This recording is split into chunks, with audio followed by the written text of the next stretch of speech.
Nashukuru Mheshimiwa Mwenyekiti, nami kupata nafasi niweze kujadili mpango huu wa maendeleo ulioletwa mbele yetu.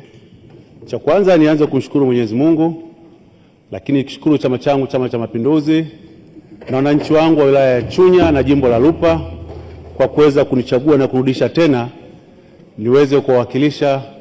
Nami ninawaambia kwamba tunaendelea pale tulipoishia kuhakikisha kwamba mipango ya serikali inakwenda vizuri na wao wanaendelea kupata maendeleo. Mheshimiwa Mwenyekiti, nianze kwa kumpongeza Mheshimiwa Waziri kwa mpango huu mzuri ambao ametuletea hapa mezani, mpango ambao umesheheni vizuri.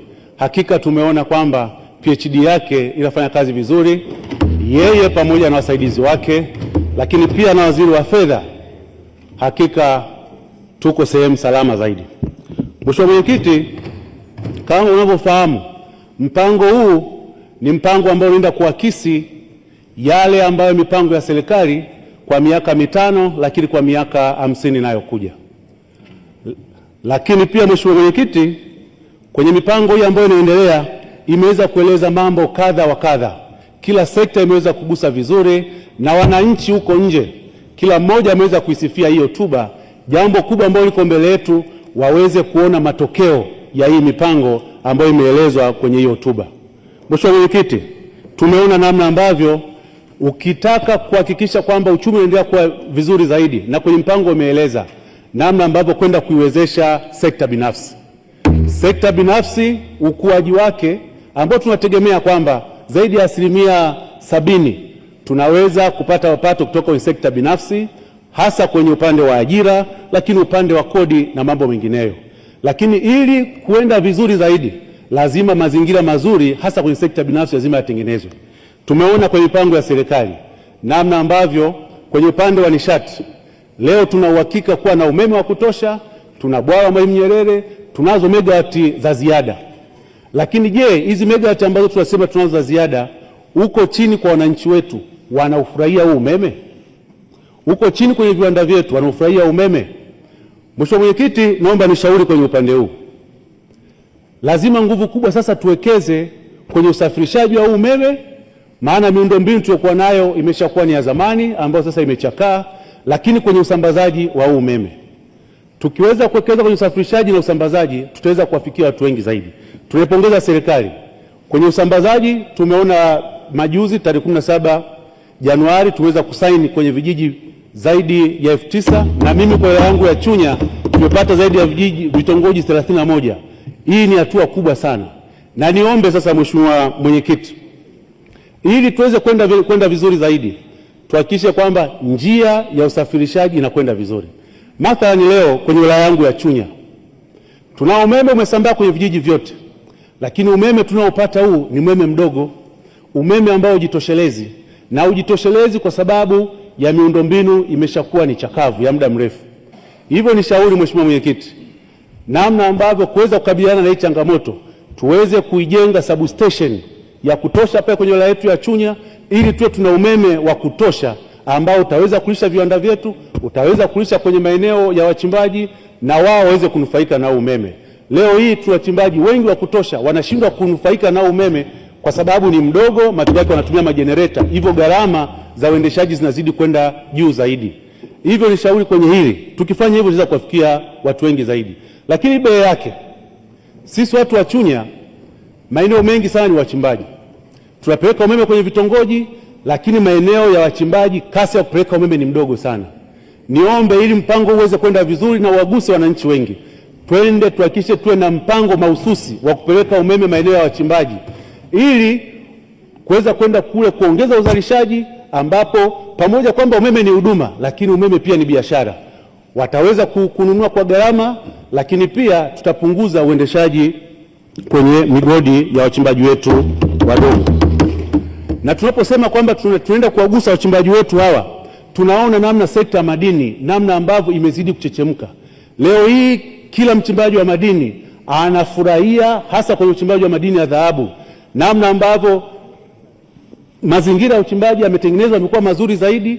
Lakini ukiacha mazingira ya uchimbaji kuwa mazuri zaidi, bei ya soko la dunia na soko la ndani, kwa mara ya kwanza tumeweza kufikia kwa gramu moja zaidi ya shilingi 400,000.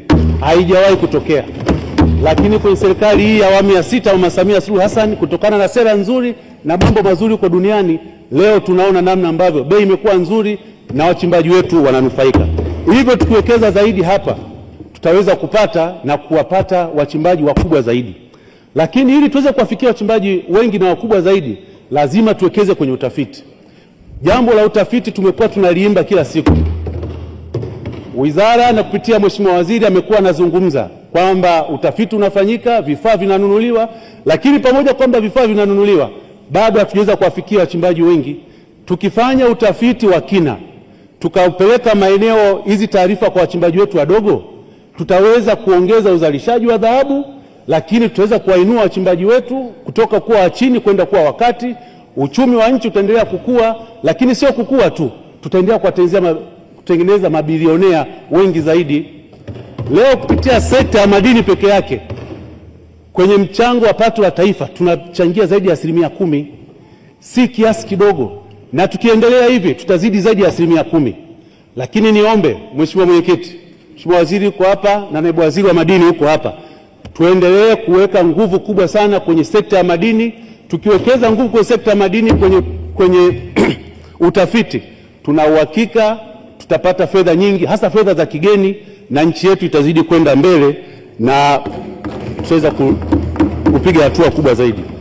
Lakini mbele yake tulikuwa tuna mpango wa kuweza kuwasaidia wachimbaji wadogo kupitia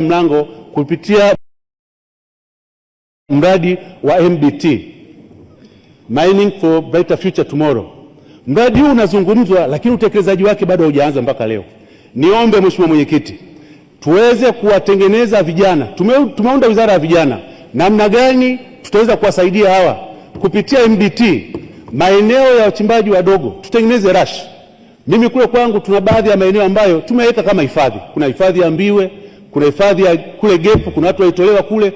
Tuone namna ambavyo kule Gepu tutengeneze, tuwape leseni hata 2 au 3 kwa wachimbaji wadogo ambao tuweke kwenye mpango wa MBT ili wao waweze kuchimba pale. Ndio tutakavyoweza kuwasaidia vijana, na wizara ya kwako Mheshimiwa Nanauka itaonekana inafanya kazi vizuri, na wananchi wetu wataweza kupiga hatua kubwa zaidi.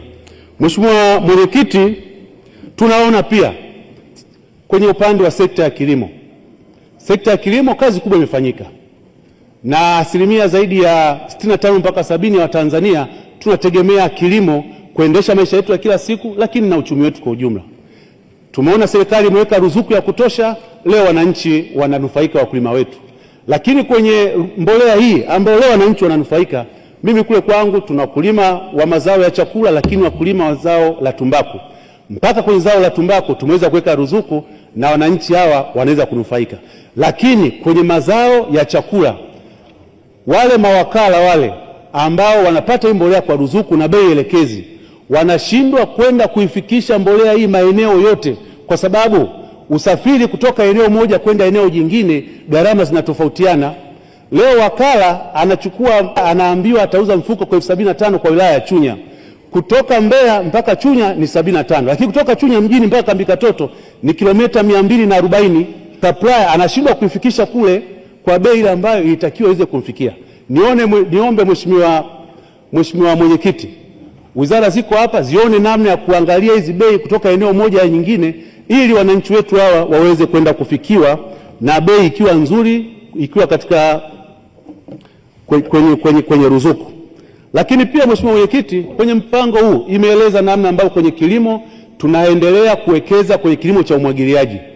Tumeona kutoka 2021-22 tumetoka kutoka hekta 690 na tumefikia 24-25 zaidi ya hekta 983.